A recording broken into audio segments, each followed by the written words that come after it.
capítulo 61 do profeta Isaías, versículos 1 a 3. É uma profecia messiânica fantástica. Sobre ela, Jesus Cristo vai falar também. Diz assim a palavra do Senhor, a palavra que o Senhor pôs na boca do Messias. O Espírito do Senhor Deus está sobre mim, porque o Senhor me ungiu para pregar as boas novas aos quebrantados. Enviou-me a curar os quebrantados de coração e a proclamar libertação aos cativos e a pôr em liberdade os algemados, a apregoar o ano aceitável do Senhor e o dia da vingança do nosso Deus, a consolar a todos os que choram e a pôr sobre os que em Sião estão de luto uma coroa em vez de cinzas, óleo de alegria em vez de pranto, veste de louvor em vez de espírito de angústia, a fim de que se chamem carvalhos de justiça plantados pelo Senhor para a sua própria glória. Senhor, me ajuda a expor esse texto com fidelidade e de tal modo que os irmãos entendam o que a tua palavra quer dizer. Dá-nos uma hora boa de comunhão com tua verdade. Rogamos-te em nome de Jesus. Amém. Antes de analisar o capítulo 61, de 1 a 3, que nós lemos, nós temos que fazer algumas observações importantes a respeito do servo do Senhor. A primeira coisa que eu quero que vocês saibam é o significado de unção no tempo em que o profeta Isaías escreveu. No capítulo 42 do mesmo livro da profecia de Isaías, tem uma expressão assim: eis aqui o meu servo, a quem eu sustenho, o meu escolhido em quem a minha alma se compraz. Olha agora. Pus sobre ele o meu espírito, e ele promulgará o direito dos gentios. A expressão o Espírito do Senhor está sobre mim. Uma pergunta que vem à mente, certamente na de vocês, é esta: por que o Messias precisaria da ação do Espírito Santo ou da unção do Espírito Santo para cumprir o seu ministério se ele era Deus? Pode parecer estranho a alguns cristãos que o Redentor divino precisasse da ajuda do Espírito para realizar o seu ministério. Lembremos-nos também de que ele era humano. Ele era um ministro de Deus como eu e como vocês são. O texto de 42:1 de Isaías diz que eis aqui o meu servo, portanto sujeito ao Senhor e necessitado de ajuda porque ele é homem também. Todos os ministros de Deus precisam da ajuda do Espírito Santo para realizarem o seu ministério e Jesus Cristo era um deles. É assim que funciona a economia divina. Deus não foge ao seu modus operandi, mesmo no caso de Jesus Cristo. Como homem e servo que ele era, o mediador tem de ter ação do Espírito de Deus sobre ele. Como qualquer homem que vai exercer o seu ministério, ele tem que exercê-lo na força do Espírito de Deus. E não é sem razão que, ao começar publicamente o seu ministério, no dia do seu batismo, é dito que o Espírito de Deus pousou sobre ele, indicando que todas as ações teriam suporte do Espírito sobre si. Então, o Espírito de Deus está sobre mim, porque ele me ungiu. O ministério de Jesus foi possível graças à ação poderosa do Espírito Santo sobre ele. Não podia haver mediador redentor se não fosse Deus. mas também não podia haver redentor, mediador, se não fosse homem. Exatamente pelo fato dele ser homem, é que precisa da ação poderosa do Espírito sobre si. E ele precisava da qualificação divina para o exercício dos seus dons. O Espírito do Senhor está sobre mim. Esta expressão é típica dos profetas do Antigo Testamento, que tinham de ter a ação qualificadora de Deus para que pudessem exercer o ministério. E mais do que todos os profetas, o Espírito do Senhor estava sobre Jesus Cristo, porque a Bíblia diz que foi dado a ele um Espírito sem medida. E quando Jesus entrou publicamente no exercício do ofício profético, o Espírito desceu em forma de pomba sobre ele, como nós já vimos, indicando a necessidade de um mediador humano tivesse essa ajuda. Segundo ponto, antes de analisar o texto, o tipo de unção que o Messias recebeu não era com óleo, mas com Espírito. Lembra? Todos os sacerdotes, todos os profetas, todos os reis eram ungidos com óleo para o exercício do seu ministério. No entanto, em Atos 10, 38, Lucas registra o seguinte: Deus ungiu a Jesus de Nazaré com o Espírito Santo e com poder. Todos os oficiais são ungidos. A unção era credencial pública para reis, profetas e sacerdotes, a fim de que eles pudessem publicamente, reconhecidamente exercer o seu ministério. Ora, Jesus assambarcou para si os 3 ofícios, o de profeta, sacerdote e rei. E ao invés de ser ungido com óleo, como eram os anteriores, ele foi ungido com o Espírito Santo. E vou dizer uma coisa aqui, pode parecer estranho a algum de vocês.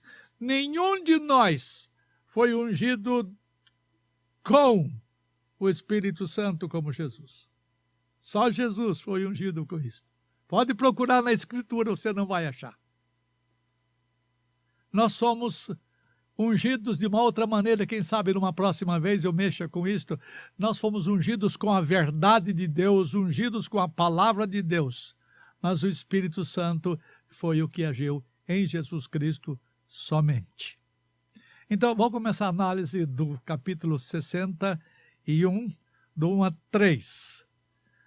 Primeira coisa, o Messias foi ungido para fazer alguma coisa tão simples, mas ele precisava da ação poderosa do Espírito para fazer o que fez. Ele foi ungido para pregar boas novas aos quebrantados. Está lá o texto, pode me acompanhar. Para pregar, o Espírito do Senhor está sobre mim, porque o Senhor me enviou para pregar boas novas aos quebrantados.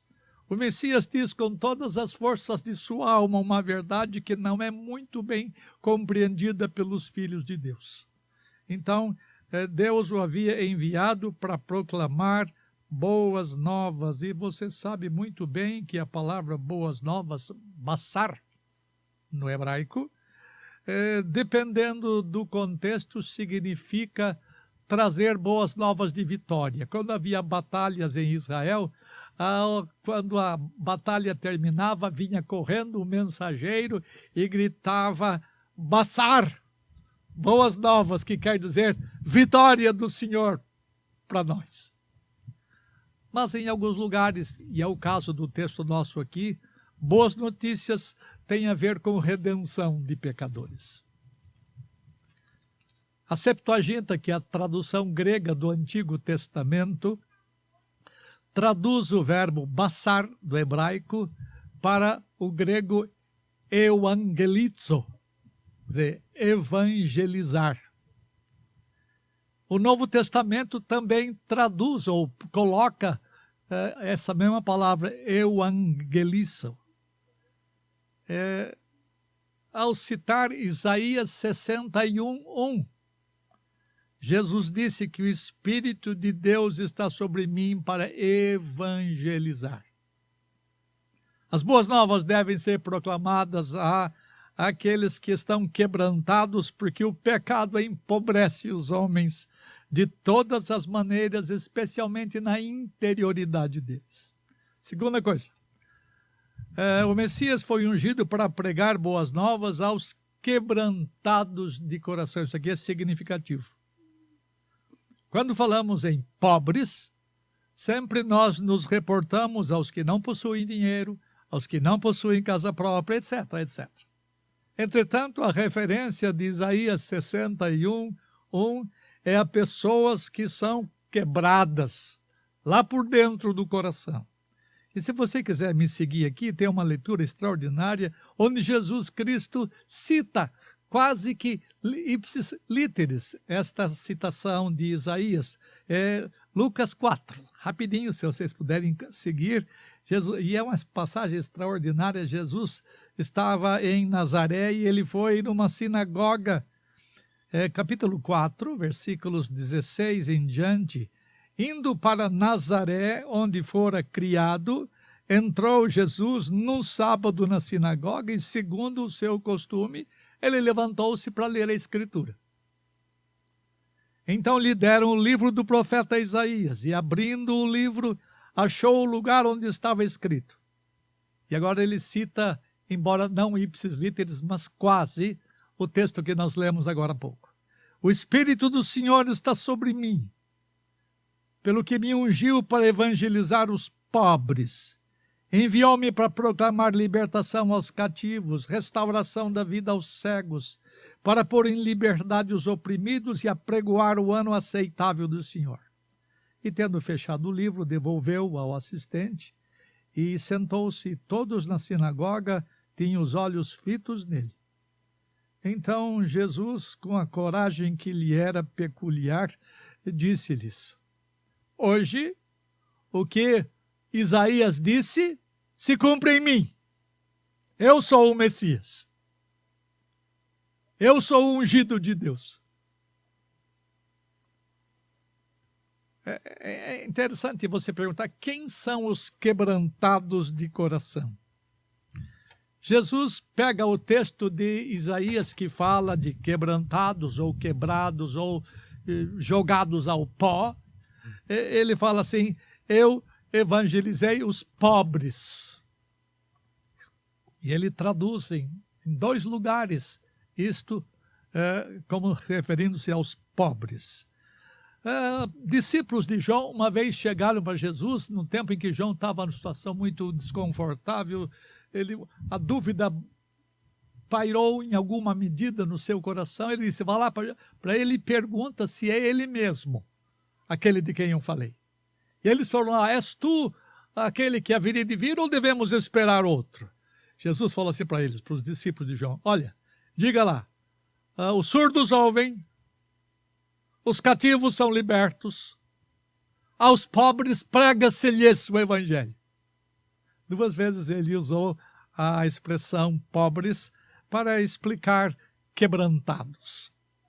Essas pessoas quebrantadas, ou as pobres, segundo Jesus, são aquelas interiormente sofridas, pessoas amassadas por dentro, pessoas onde a alegria não está presente nelas, pessoas cheias de dores interiores, pessoas sem esperança alguma, pessoas que não tinham com quem procurar socorro, não tinham porta onde pudessem bater. E Jesus Cristo é um cura d'almas, ou seja, é alguém que se preocupa com aqueles que são sofridos, um verdadeiro pastor. E ele as tratou como enfermas e necessitadas da sua compaixão. Todas elas eram quebrantadas de coração e precisavam de uma obra aliviadora que o Senhor somente poderia trazer. Os pecados tiram o sossego da alma humana, mas somente Jesus pode curar as aflições de nossa alma. As culpas machucam o coração, e as dores das culpas ferem com feridas mais doloridas do que as feridas da carne. E as pessoas precisam desesperadamente de alguém que sare as suas quebraduras interiores. E por causa da ternura do seu coração, Jesus Cristo podia dizer aos que procuravam socorro nele: E esta é uma frase que me encanta, quando ele diz assim: vinde a mim, todos vós que estáis cansados e sobrecarregados, tomai sobre vós o meu jugo e aprendei de mim, porque sou manso e humilde de coração, e eu posso aliviar as vossas almas. Tomai o meu jugo e encontrareis descanso para as vossas almas. Esta palavra é encantadora para todo mundo que é quebrantado de coração. E esse tipo de cura que Jesus oferece é o resultado direto das boas novas da salvação mencionadas anteriormente. E Jesus é o autor das boas novas e o curador de nossas almas. Terceira verdade sobre o texto: o Messias foi ungido para libertar cativos, diz o texto. O Senhor enviou-me para proclamar libertação aos cativos e pôr em liberdade os algemados. Como um judeu que era, o profeta Isaías, ele usou o que nós costumamos chamar de paralelismo hebraico. Ou seja, usa duas expressões com palavras diferentes para significar a mesma coisa. Olha só, libertação dos cativos e libertação de algemados é a mesma coisa. Duas maneiras diferentes de dizer a mesma coisa. Então, falando rapidamente sobre a proclamação de liberdade aos cativos. Os cativos podem ser encontrados de duas maneiras, literalmente e espiritualmente. Essas pessoas são desprezadas, deixadas de lado, ninguém quase se preocupa com elas. No entanto, o Messias teve essa preocupação com eles, porque não tem ninguém que vele por eles. A libertação dos cativos de prisões físicas. A Bíblia fala destas coisas. A libertação de cativos é geralmente uma referência ao que acontecia em períodos da lei em Israel. Algumas pessoas que estavam presas em cadeias físicas podiam ser soltos em duas ocasiões. Quando se completava 7 anos de prisão e quando se completava 50 anos, é chamado jubileu. E nesse ano, que é o 50º jubileu, depois de 7 semanas de anos, era permitida aos judeus libertar os seus escravos hebreus, e era um ano de descanso para a terra, ano de descanso para os animais e ano de descanso para aqueles que estavam cativos.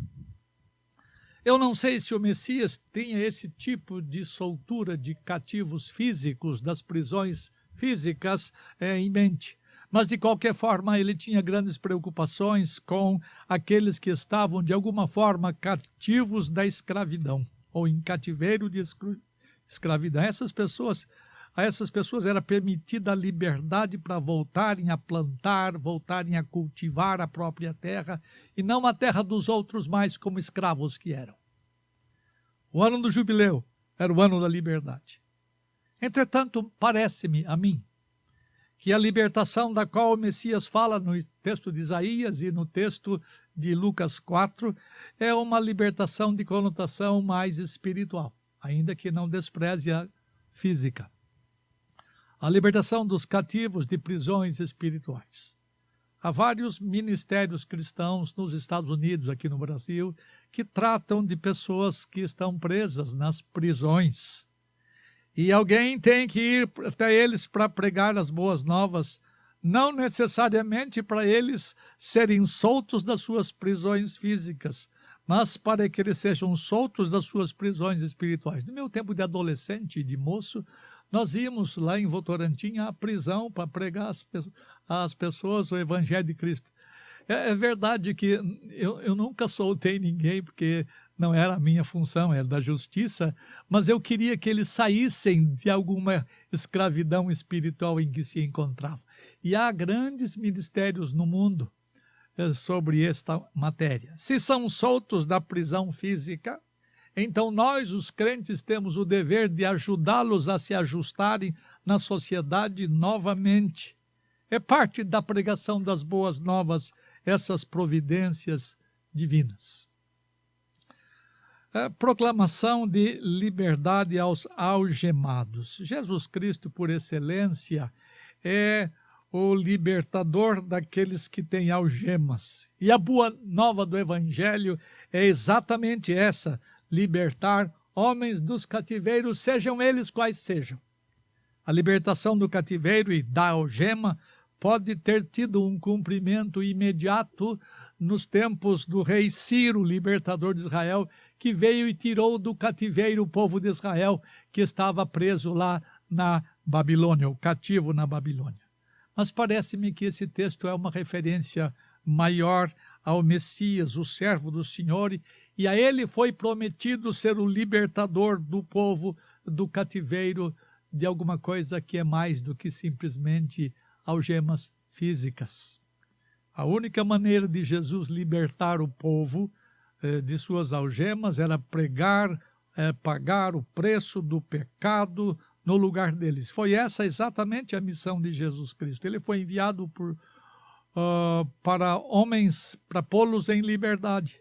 E por essa razão é que o apóstolo Paulo, aliás, o próprio Jesus Cristo disse de si mesmo: se, pois, o Filho vos libertar, se o Messias vos libertar, verdadeiramente sereis livres.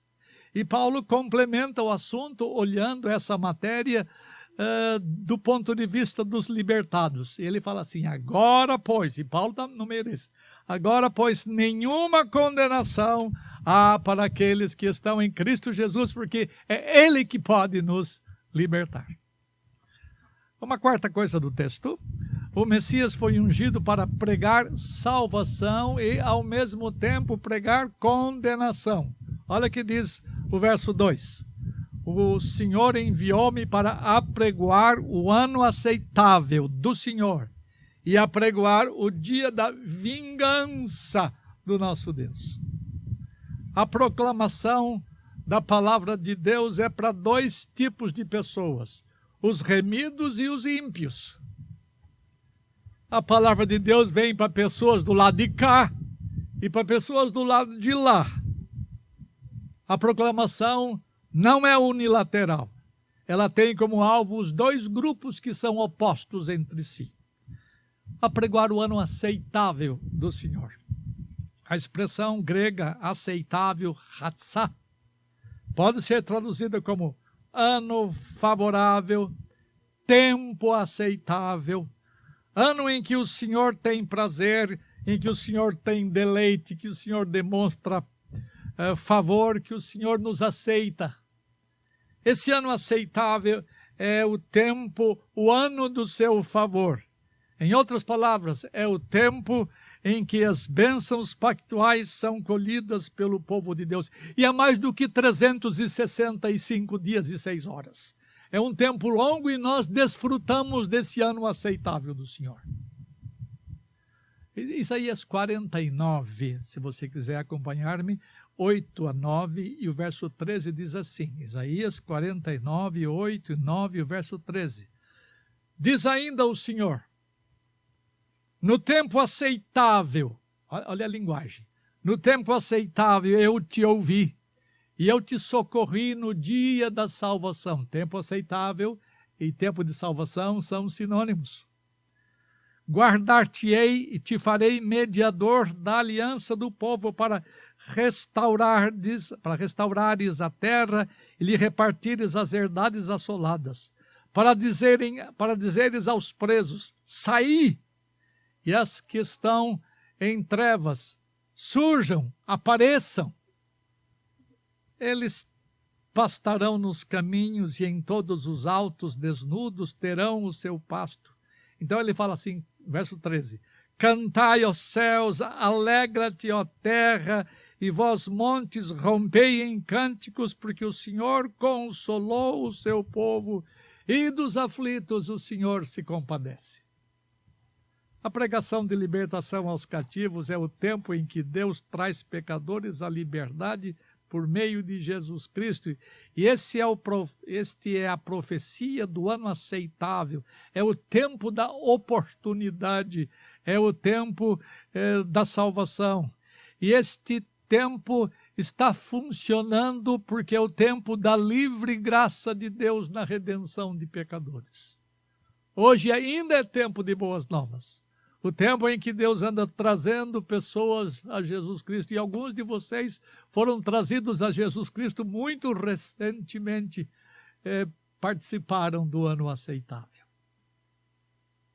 E Jesus é quem deve pregar isto, ou quem deveria pregar isto. Segundo ponto, o apregoamento da vingança. O Messias disse: o Senhor enviou-me para apregoar o dia da vingança do nosso Deus. Na sua primeira vinda, e até agora, o Cordeiro proclama o ano aceitável do Senhor. Mas em relação à sua segunda vinda, ele proclama o dia da vingança do Senhor. Compare algo curioso aqui. Ele fala do ano aceitável do Senhor em contraste com o dia da vingança. Eu tenho mostrado a vocês que o ano aceitável parece ser uma coisa muito distante, vai da primeira até o final da segunda vinda. Este é o ano da salvação. No entanto, Deus tem se mostrado muito bondoso conosco, dando-nos um tempo grande de tempo aceitável. Mas vem o dia em que ele proclama a vingança.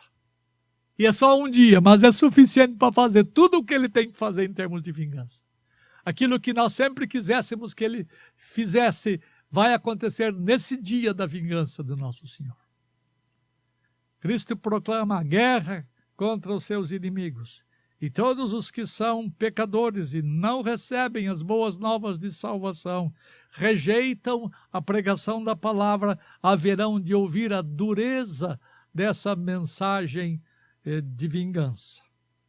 O dia de vingança do nosso Deus é pintado em cada livro da Escritura com tons profundamente marcantes.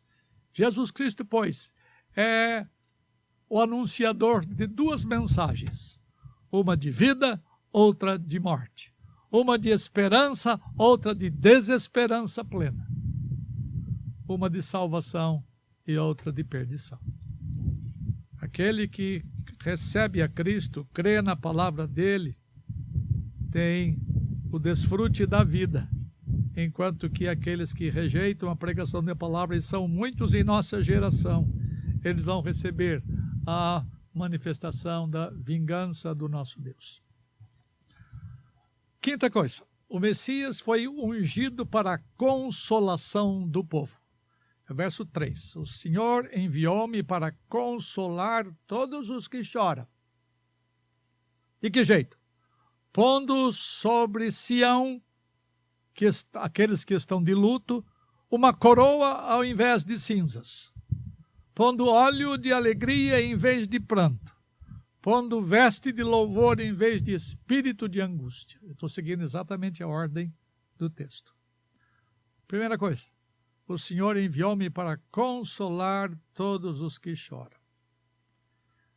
O ano aceitável do Senhor é o tempo em que Ele põe a mão sobre nós, sobre a nossa cabeça e nos consola. Essa é a grande bem-aventurança que Jesus proclama no Sermão do Monte. Bem-aventurados os que choram, porque eles serão consolados. Em outra grande promessa do Pai ao Filho no pacto da redenção, é dito que o Filho foi enviado para ser o consolador do seu povo, para confortar os que choram, aqueles que procuram nele o consolo de suas almas. E Cristo é a fonte do conforto. Não há lugar mais para você procurar conforto. Não há lugar nenhum que possa secar as suas lágrimas, que possa trazer alegria ao invés de choro. Porque ele é um homem de dores. Por isso que ele sabe confortar quem está em dores. Ele tem poder para confortar todos os que choram. Porque ele mesmo chorou para que nós fôssemos consolados.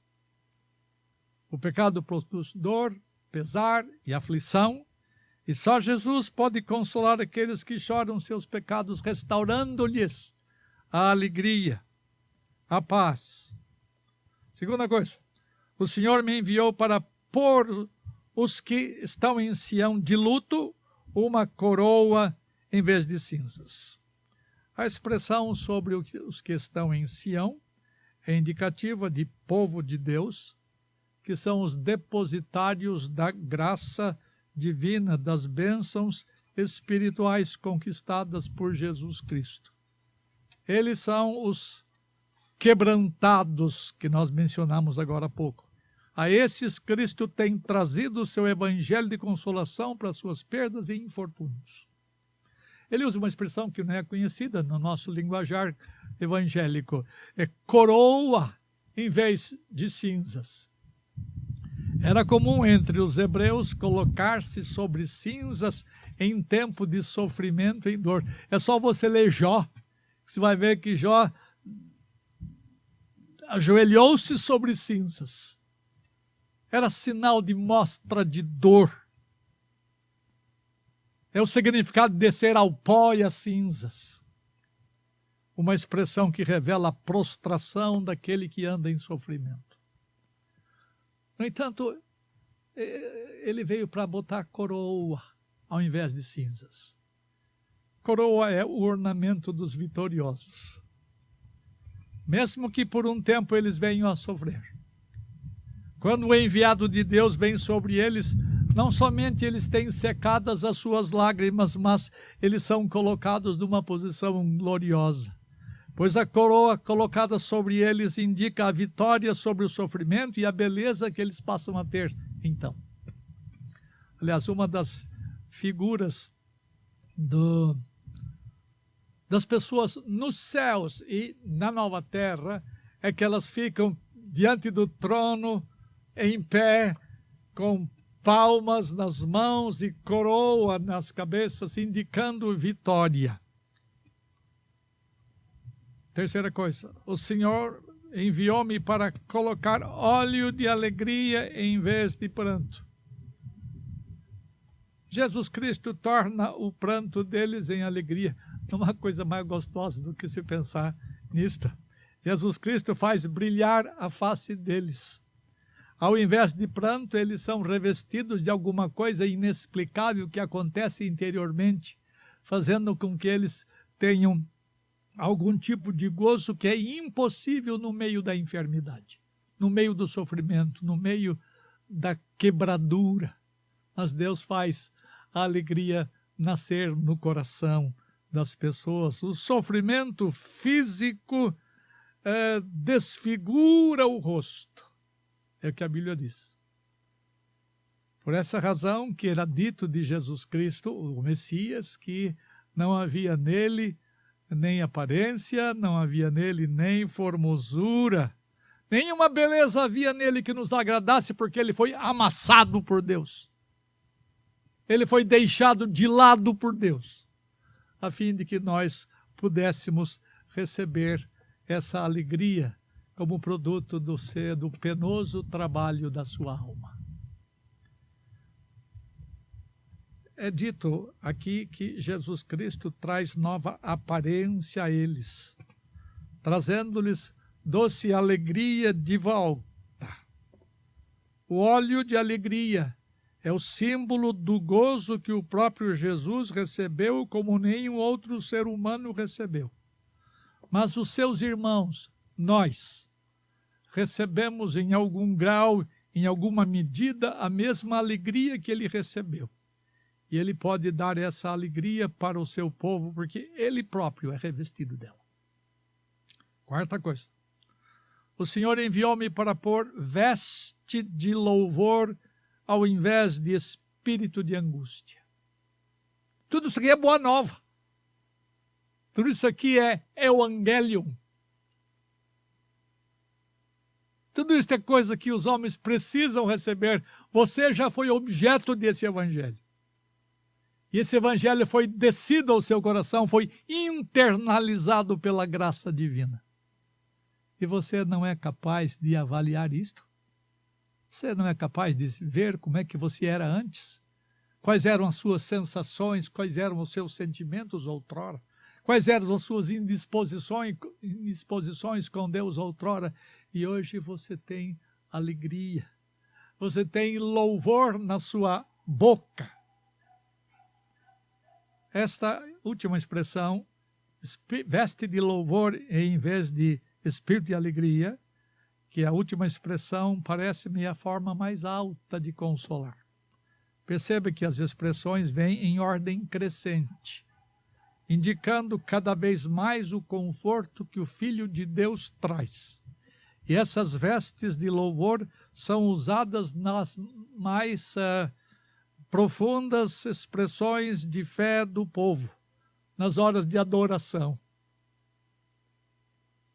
Ao invés de pessoas chegarem perante Deus com espírito angustiado, e algumas vezes nós chegamos ao lugar de culto angustiados. É quando o Santo Deus nos balsamiza. Veste de louvor. Ele põe no nosso coração e nós cantamos e a tristeza se vai. A alegria do Senhor é a força deles. Essas três expressões revelam o profundo conforto que Jesus Cristo traz àqueles que pertencem a Sião, ao povo de Deus. Só eles são os portadores da graça divina. Bendita promessa que Deus faz ao Filho de ser o nosso confortador.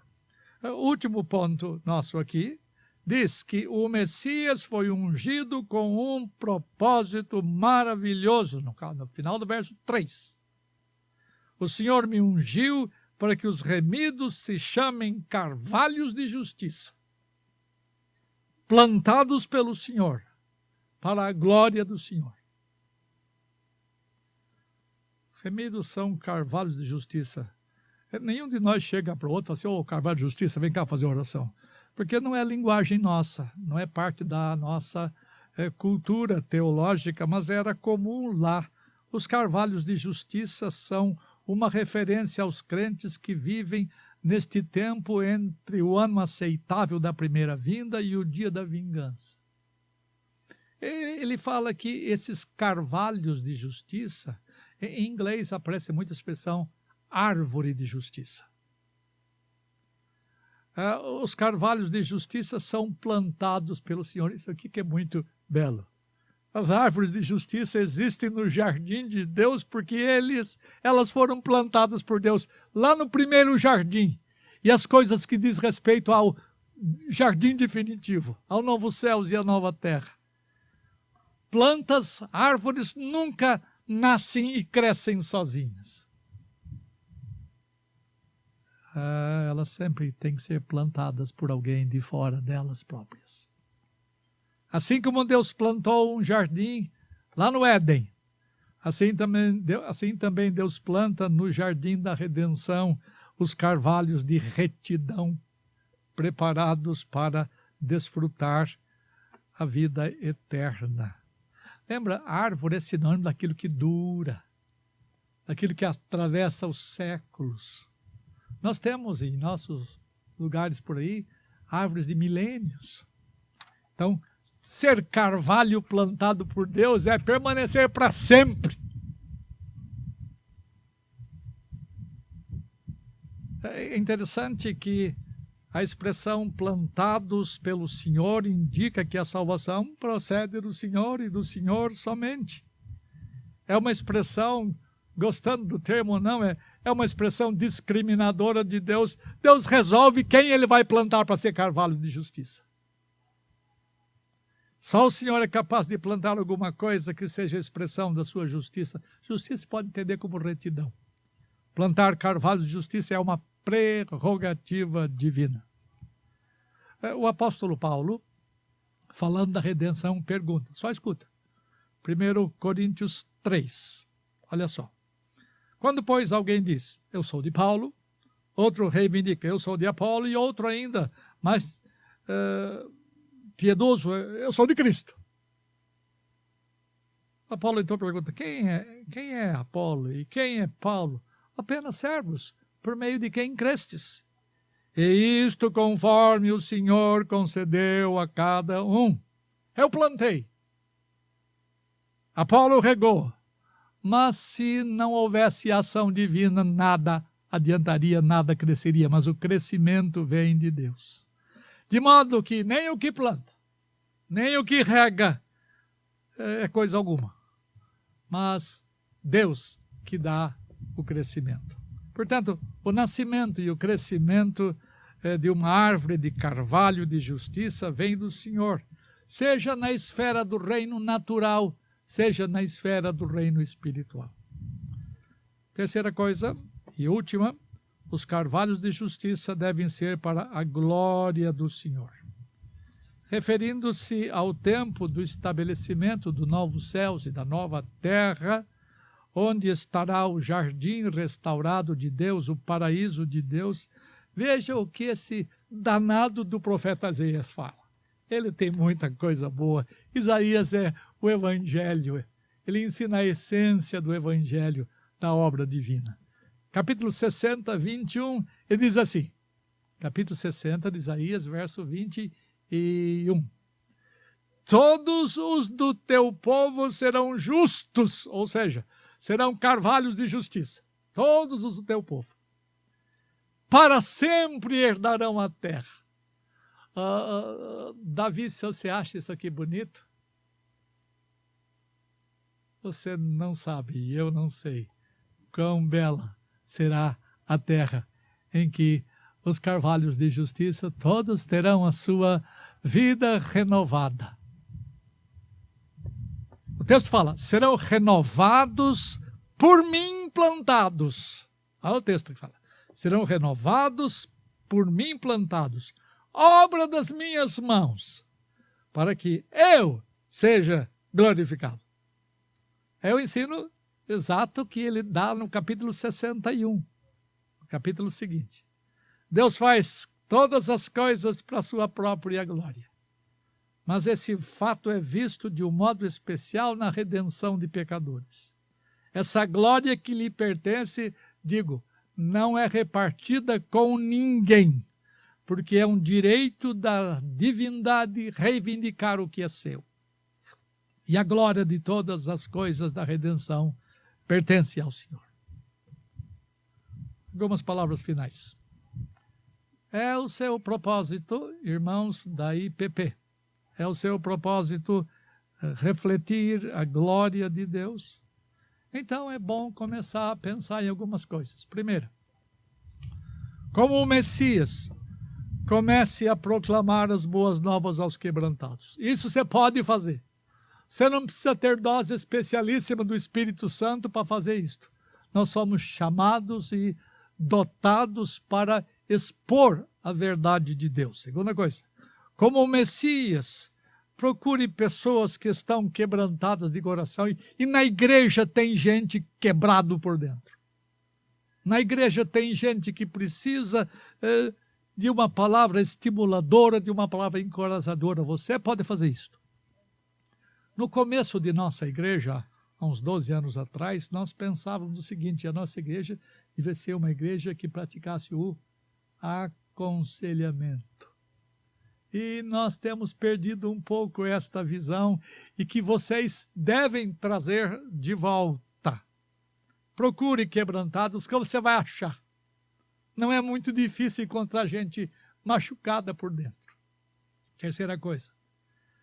Como o Messias, saia das quatro paredes e vá proclamar libertação aos cativos, pôr em liberdade os algemados. Nós os temos no meio da igreja, sim, mas em quantidade muito maior fora daquilo que chamamos de igreja. Quarta coisa, como o Messias, pregue o tempo aceitável. Porque enquanto esse tempo permanece, que vai chegar o tempo que as pessoas vão procurar a verdade e não vão achar mais. Vão procurar a salvação e não encontrarão mais.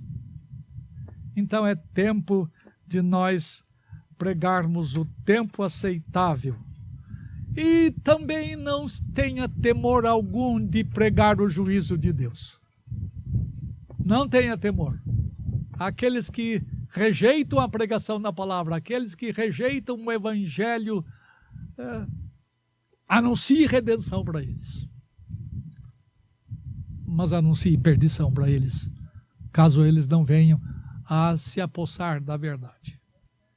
E última coisa, última frase. Como o Messias, aprenda a consolar os que choram. Especialmente aqueles que choram os seus pecados, a fim de que o povo de Deus seja cheio de consolação. Nós não podemos ter em nosso meio pessoas aflitas, que continuem aflitas e morram em aflição e por causa da aflição. Nós temos que, como servos do Senhor, temos que proclamar a libertação de toda a natureza. O Senhor nos ajude e internalize essa palavra no coração. E nossa igreja possa ser mais pródiga no exercício destas coisas que nós podemos fazer, porque todos nós temos em algum grau a dotação para exercer o ministério da consolação. Vamos orar. Pai do céu, pedimos-te que abençoes esta pequena igreja que se reúne neste lugar tão gostoso toda a semana. Apressa o dia, Senhor, em que possamos estar todos juntos e possamos nos abraçar, e possamos nos beijar, e possamos fazer coisas que são próprias dos teus filhos. Guarda-nos no teu amor, protege-nos do mal físico e especialmente do mal moral. Pedimos em nome de Jesus. Amém.